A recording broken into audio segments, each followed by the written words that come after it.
From July 17th, 2025 until August 11th, we have Mercury retrograde fully in the sign of Cancer. This is the second of three Mercury retrogrades happening in 2025, all of them in water signs. So the first one was in Pisces. This one now is in the water sign of Cancer. Next one will be in Scorpio. So we are moving through emotions of the past that need to be felt, need to feel them so we can heal them and resolve them and move forward and create new space for new experiences. So I've created a free guide for this. You can download, you can pay if you want, but it's at quietmindastrology.com/Mercury July 2025. The link will be in the notes as well. But that's now live on the site, quietmindastrology.com, and you can get this free guide. These have been very popular, so I'm excited to share this with you. I've made a few throughout this year for all the big transits. You can check those out in the past episodes for Ketu, Rahu, Saturn, and Jupiter as well. But the Mercury retrograde often gets a reputation of being something scary to worry about. Things are going to go bad. You're going to have mistakes, delays, setbacks. I just had some travel, and yes, there was a delayed flight. Of course, these things happen all the time, but people who are more Mercury dominant in their chart are going to experience these more. Or if you're in a Mercury dasha, or if there's other significant Mercury influences going on in your chart, in your life, as this transit happens. So this started really on June 29th. So think back, June 29th. What was going on at the end of June for you, especially emotionally, internally? This is where the story really begins for this transit. And it's going to go all the way really until August 30th. And if you're watching the video, I'm showing the same PDF download that has all the dates, details, more notes. If you want to go deeper with this beyond this episode, get the free guide. You can pay what you want if you want there. But there's significant dates along the way from August 30th back to June 29th. So about 2 months, really, this is a window of impact where Mercury hits 10 degrees of Pusha on June 29th, needing to communicate, talk about, understand, and intellectually understand something that is moving emotionally within you. Pusha is about where you find nourishment, where you find protection, what really fills your heart and your soul. Mercury's understanding intellectually these things. So these energies are a bit at odds. Like Mercury is not so kind with the moon energy. So when these energies are together, there can be a conflict between the head and the heart, or a difficulty understanding something, or difficulty over analyzing something that is meant to be just felt and not thought about so much. So a big part of the modern human experience where we have concepts and ideas and understanding, and so much of our education in the Western world is about the mind and logic and what makes sense. And so much of the emotional world is not about the logic or what makes sense. It's about what feels aligned. In the same way, weather patterns don't always make sense. As best as we can understand them, they can be unpredictable. There can be sudden storms, sudden winds, sudden changes of weather. This can happen emotionally as well. Emotions are not logical, they are felt. So they can come and go at their own whims. And that kind of teaches us where we're not really in control of everything like we often think we are in the Mercury side of things, the intellect. We think we're in control. We think we have free will and everything, and we can make everything happen if we will it enough. Sometimes that might be true, but then there's these humbling experiences in life that teach us to be more present in our feelings and our emotion. And when Mercury now goes retrograde through Cancer, there is some need to go back to unresolved, unmet needs, unspoken things. Speak those things, meet those needs, feel those emotions, and let them process fully through. So there's a lot of ways this can show up. And in the free guide, I've got practices for every rising sign. So whether your rising or moon sign is, whatever they are, there's a guide for that. So you want to look at the guide for both of them, your rising and moon. And there's some practices, some reflection prompts you can do for each one. And this can give you some insight into how to work with this, like actually practically working with it. So I like to give you tools to just not just learn about the transit and say this is going to happen, but it's an opportune time to work with a certain energy that's only going to be here now. like this unique combination of everything going on in the world. It's just this one special moment of time. And if we miss it, it's not the end of the world, that life goes on. But it's, I think, an opportunity to grow and heal and understand ourselves at a deeper level and really fully be in this moment of this 2 month window. And I've got space in the guide as well where you can put your own notes of what you observe during this window. But I'm going to talk through again some of the highlights of this. So again, June 29th is when the story really begins. Start to uncover some emotional and communication patterns that need to be revisited as we move on through the retrograde. So you want to look back to June 29th. What was surfacing for you in your relationships, your conversations, your inner dialogue as well? The moon and Cancer energy, which is ruled by the moon, has this influence over our emotions and our mental state. And in the Vedic text, they say that actually all emotions actually begin with our thoughts. So if we're thinking disempowering negative thoughts, we're going to have disempowering emotions as well. Sometimes this is not just the mind, right? Sometimes it really doesn't feel like that at all. It feels like it's just what's happening. And sometimes that's true. But there is this potential that our mind and our thoughts and how we are interpreting what's happening is creating our emotional state, and something to be aware of as you go through this whole cycle of how are your thoughts creating your feelings. Again, that's the Vedic teachings in the Upanishads and the Vedas. Thoughts become emotions. So we actually can influence our emotions by influencing our thoughts, which we have more influence over than the emotions once they come and go. And we have even more influence over the breath. And if we are breathing in a shallow, fast way, that's going to stimulate the sympathetic nervous system and create more of a stress response and more stressful ways of thinking. So this is an opportunity, again, over this 2 months to really observe your breathing, how that's influencing your state. And if you get into a stressful situation, you'll probably notice your breath becomes more shallow, becomes more difficult to take deep breaths. It becomes harder to relax. Now the mind starts racing. Now the emotions follow. And you might start to see this pattern more clearly in a new way, in a new area of your life, because it never ends. As long as we're alive, there's going to be new layers of this. And I've been doing this work a long time, and there's always new layers for me. So I don't think I have it all figured out or anything like that. But I'm continually a student as well. And I'm my first student of this work as well. I create these guides for me, and I need them just as much as anyone else. And I find them super helpful. So I share them with you because I know how helpful they can be for myself and the many clients I work with. So that's where the story begins, around the late June time. Those of you who are more intuitive, more spiritually aligned, doing a lot of spiritual practices, maybe you have strong 12th house in your chart or 8th house, strong Mercury influences, you're probably going to feel these things more ahead of the schedule, like mid-June. You can think back to what is going on there. Then the actual retrograde moment is July 17th. Mercury now starts to move retrograde. And of course, with all retrogrades, no planet ever actually goes backwards. They are always moving in the same direction around the sun. But from our perspective on Earth, it appears Mercury is going backwards. In the same way, when you're driving on a highway and you pass a car, both cars are still going forward, but it looks like the car next to you is going backwards because they're going at a slower rate, or in just the relationship of the cars. And that's what's happening here with Mercury retrograde. It appears it's going backwards, and it has typically a stronger influence during this time. So the emotions can become stronger now from July 17th to August 11th. This is the actual retrograde period. And that's specifically the time where you're most likely going to have to go back over things. July 17th to August 11th.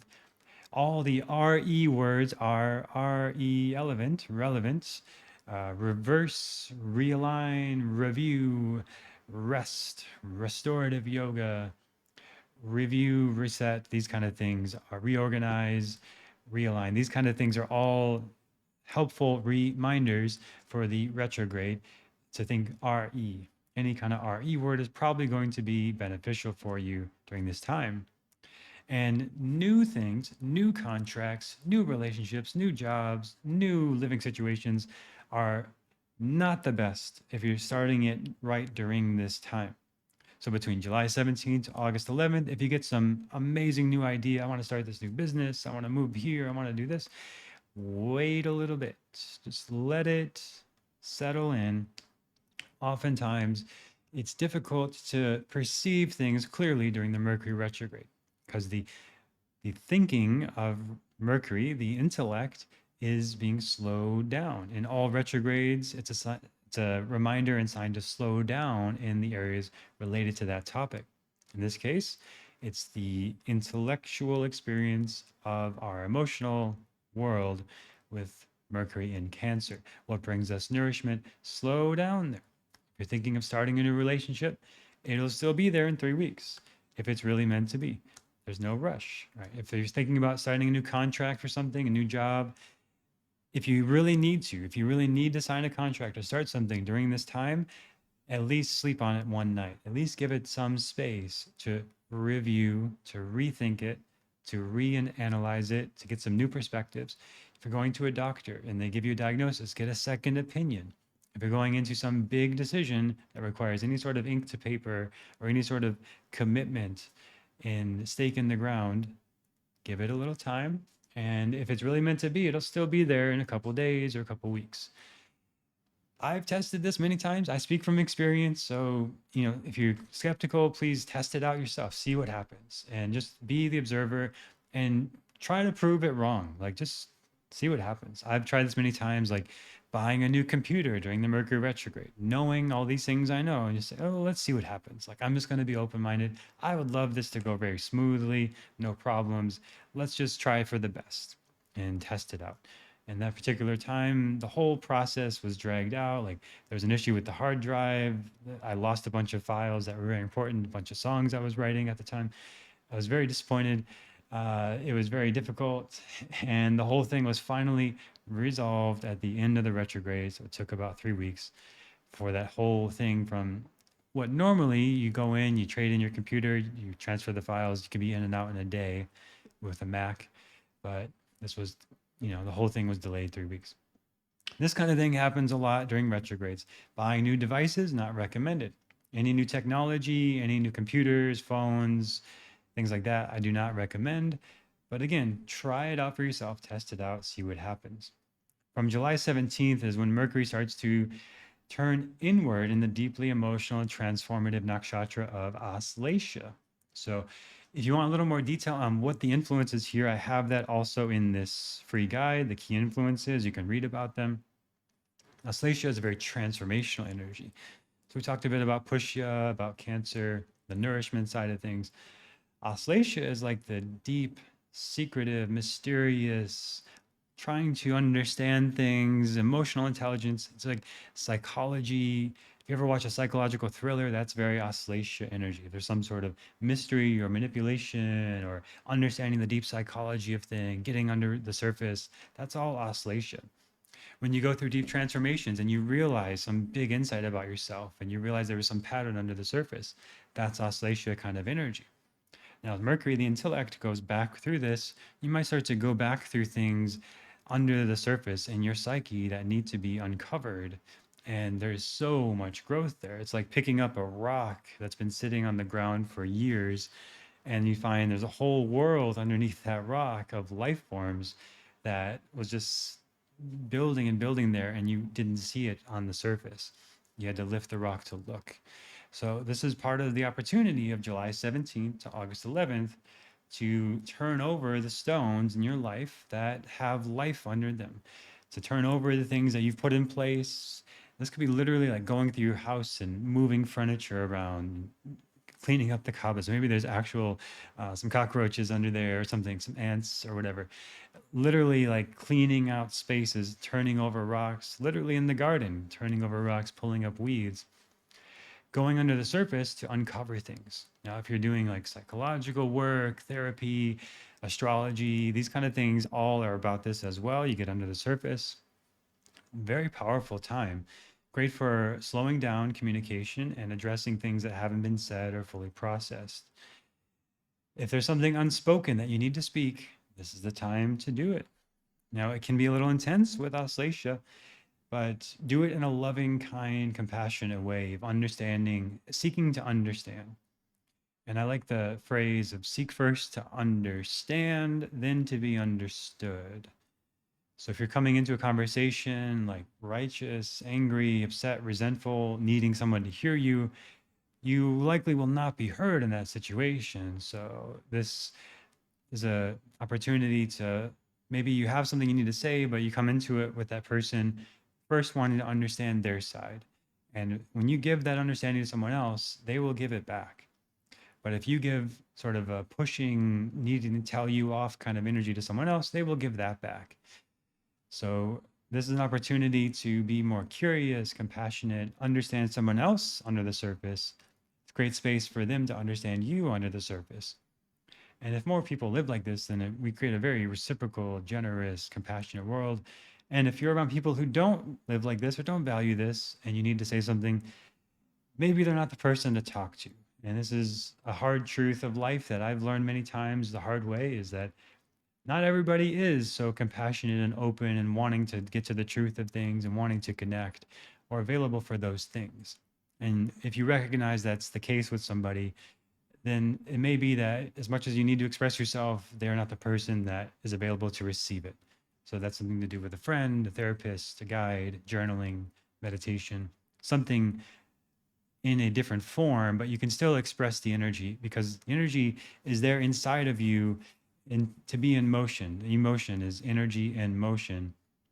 So if you have emotion coming up about somebody, when you think about them or think about the past, that energy needs to go into motion, and verbally expressing is one way, but there's many other forms if that is not a viable option with that person. It's an opportunity to hear the unheard, especially within yourself. So things like meditation practices, spiritual work is a great space to hear these things. In my experience, when sitting in meditation for a while, there's usually some sort of deeper wisdom that comes through.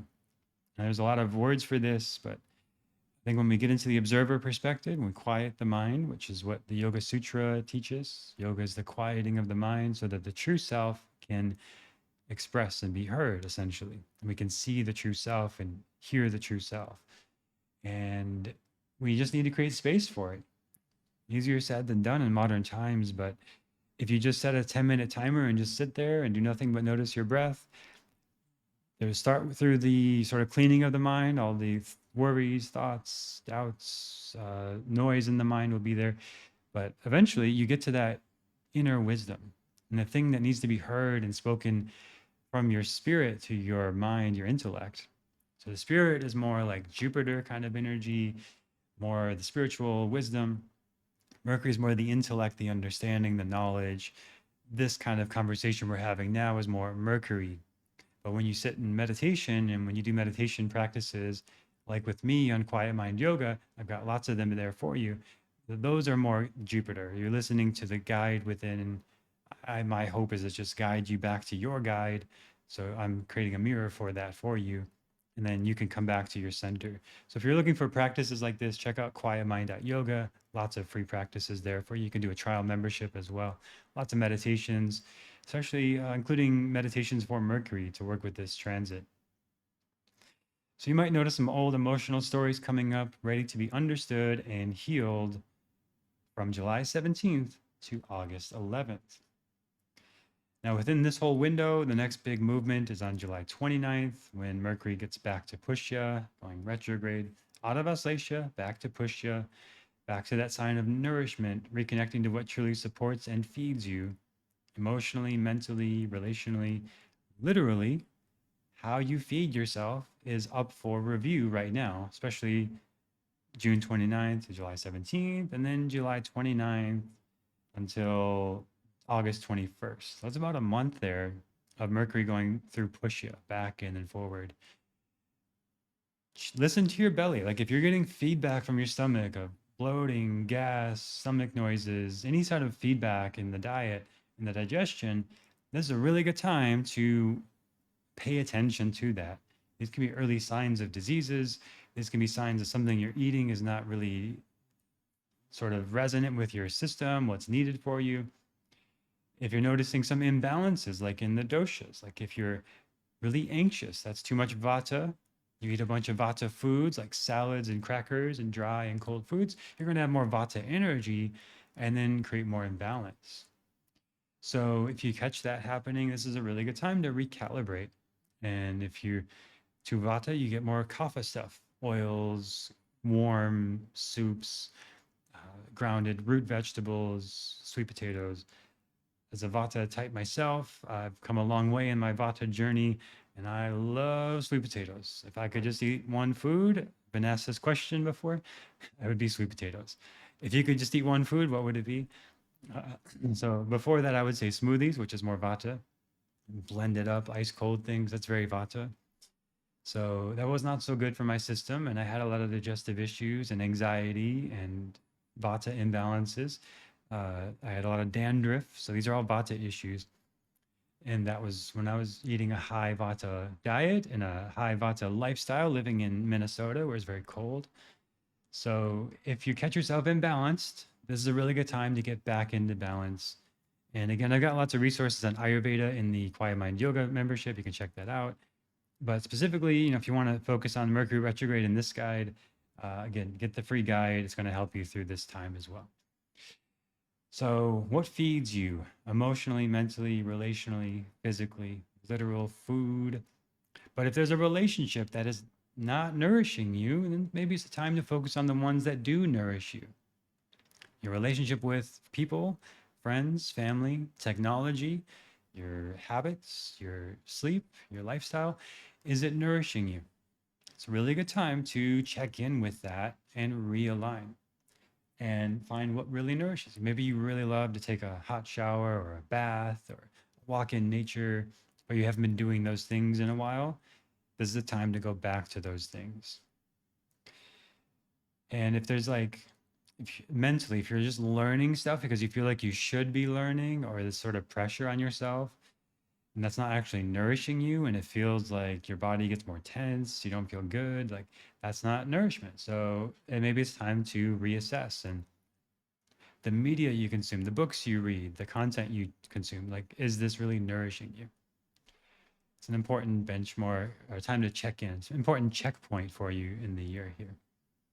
It's a time to communicate now, July 29th to August 11th. Communicate in ways that are healing, comforting, and kind to yourself, to others. Let your words be soft and supportive. Excellent for therapy, compassionate conversations, learning how to offer and receive deeper emotional care, any sort of caring kind of practices or work. Very good. July 29th to August 11th. But we could say this whole cycle, end of June to end of August. All right, then we get the big shift. August 11th, Mercury goes direct at Pusha, 10 degrees of Pusha. And this is where now we are back to where we started at the end of June. June 29th to August 11th. We are now back where we started there at the end of June, closing this loop so we can complete cycles there emotionally. All the things we've been talking about so far today. It's a great opportunity to break a pattern in how you think, speak, or emotionally react. Now, you might be familiar with this concept of pattern interrupts. So, like, if you notice there's a pattern you have of like every day you eat this certain food that it's not actually nourishing, but it's just a habit. Or you start to get in a conversation with somebody, you start to get in this certain mode that is maybe closed off or angry or a certain emotional reaction. And now you're kind of in this mode. Anything you can do to interrupt the pattern when you see, oh, this thing is happening, it's kind of automatic now. Anything to interrupt it can be really valuable. So this is a great time throughout this whole cycle to explore pattern interrupts. Like maybe your pattern is you wake up and you check your phone first thing in the morning. You could install an app that blocks that app for certain times of the day. Then you try to wake up and do it, but now the pattern's interrupted by the app that is sort of blocking it. Parental controls. We need to be our own parents sometimes as adults. And there's a meme that's like, when I was a kid, I wanted to do whatever I want and go to bed whenever I want. And now that I'm an adult, I realize that time is about 9 p.m. And I just wish somebody would just tell me what to do with my life. So, this kind of thing happens where we want to be parents, we want to be adults when we're growing up, and now we have it. And we kind of need to be our own parents again, especially when these habits come up that are automatic, not actually nourishing us. And we just need to interrupt them. Anything you can do, like if it's an emotional thing, you're having a conflict with somebody, You can interrupt it by saying like, hey, I'm just gonna make a funny face now and make a bunch of sounds and be silly and make flail my limbs around and dance, right? Just anything you can do that's like, what is happening? What is that? Or if you ever notice, like you get into a conflict and then suddenly you get a call and now like the whole vibe was interrupted and you have to kind of like try to get back to where you were in the conversation, but you can't. Like that's a pattern interrupt. So this is a very useful thing now through this whole cycle, noticing the patterns and then just anything to interrupt them. But especially through this whole cycle, this is a theme. But then August 11th, we get back to Pushya is like we're closing that cycle of the lesson from June 29th to now we can change the pattern. If something's been building or repeating since late June, this is the moment to address it, complete it, and move forward with more emotional clarity and communication skill. August 11th, for 10 days till August 21st, now we get Mercury back in Auslasia, still going direct. So we're moving forward again, August 21st. And this is the integration phase. You've gone through the emotional depths. Now it's time to transmute what you've learned into wisdom, presence, and more authentic communication. So we're leveling up here in our communication, our emotional understanding, our expression. You don't have to repeat the old patterns anymore. So this can be very relieving, but also a little scary when we go into new patterns. It's like, what's happening here? Trying to find how to make sense of things, how to orient in this new routine, this new lifestyle. But it's about showing up with deeper understanding and choosing a new level of emotional maturity. Or you don't, and then you got to repeat this lesson again until the next retrograde, which is going to be a little more intense in Scorpio coming up later in 2025. So my hope with this work is not that we become over analytical about transits or overthink it or harsh on ourselves or trying to control everything. That is not the point. That's not what it's about. It's not from fear. It's not from anything like that. The intention is like it's a certain energy coming through, and we have an opportunity to meet that energy and engage with it fully and be fully present to it. When we do these practices like meditation and yoga, they are practices to be present. And to be present with what is, I think, when different energies move through and different times bring different opportunities and different challenges, different strengths. So this is a particular time with its own particular signature and challenges and opportunities that we can grow emotionally, we can mature, we can improve our communication with ourselves, improve our relationship to what really nourishes us, what really brings us emotional fulfillment, to close unfinished cycles so they don't linger in the background for months or years, keeping us sort of weighed down, blocked, unexpressed, and blocked up emotionally until it needs to like come out in some more intense way later. We want to address things as they arise. And my hope with this work is you're addressing things as they arise, catching the wave of energy now. And it's like being fully in the moment of this unique time. And we can know because of history, we can watch every time Mercury's retrograde in Cancer, these certain patterns happen. And every time all of the transits happen, they're just cycles. We can see the patterns of what's happening, what's unlocking in the psyche, the collective unconscious, what's an opportunity for us to work with. It's super cool. It's like seeing through the matrix in a very real way. It's like a very literal clock of the planets, of space and time that we are measuring. So this is an opportunity to be in sync with that clock in those rhythms. And then August 24th, Mercury passes 24 degrees Cancer. So now we're in new territory from this whole cycle. And the whole cycle that began on July 17th with the retrograde beginning is now complete. You move through the full emotional arc. Now you step into new territory, a new chapter of thought, speech, and emotional awareness. There's fresh clarity available for you here. It's an opportunity to trust your growth and your process from August 24th on. It can be a very beautiful thing, but things might still linger there. So I encourage you again to re-listen to this episode if you feel like you get a little lost in the weeds here. If there's, again, unresolved stuff with the past, things that need to be cleaned up and finished so you can create more space. So then when Mercury goes direct, really this whole cycle ends August 24th. Now it's fully direct out of this whole zone. That's the time to sign new contracts, start new projects, new relationships, new deals, new contracts, these kind of things. This is the time where now it's more, the mind is more thinking clearly because you've cleared out the cobwebs and the junk of the past. You've created space to move forward and build upon the work you've done. And then August 30th, we're into Mercury in Leo, a whole new energy, whole new cycle starting August 30th, a new voice emerging. After the deep inner work of this retrograde, Mercury in Leo invites you to express yourself with confidence, courage, and authenticity. So you've created the space to be more empowered, more authentic, a stronger leader.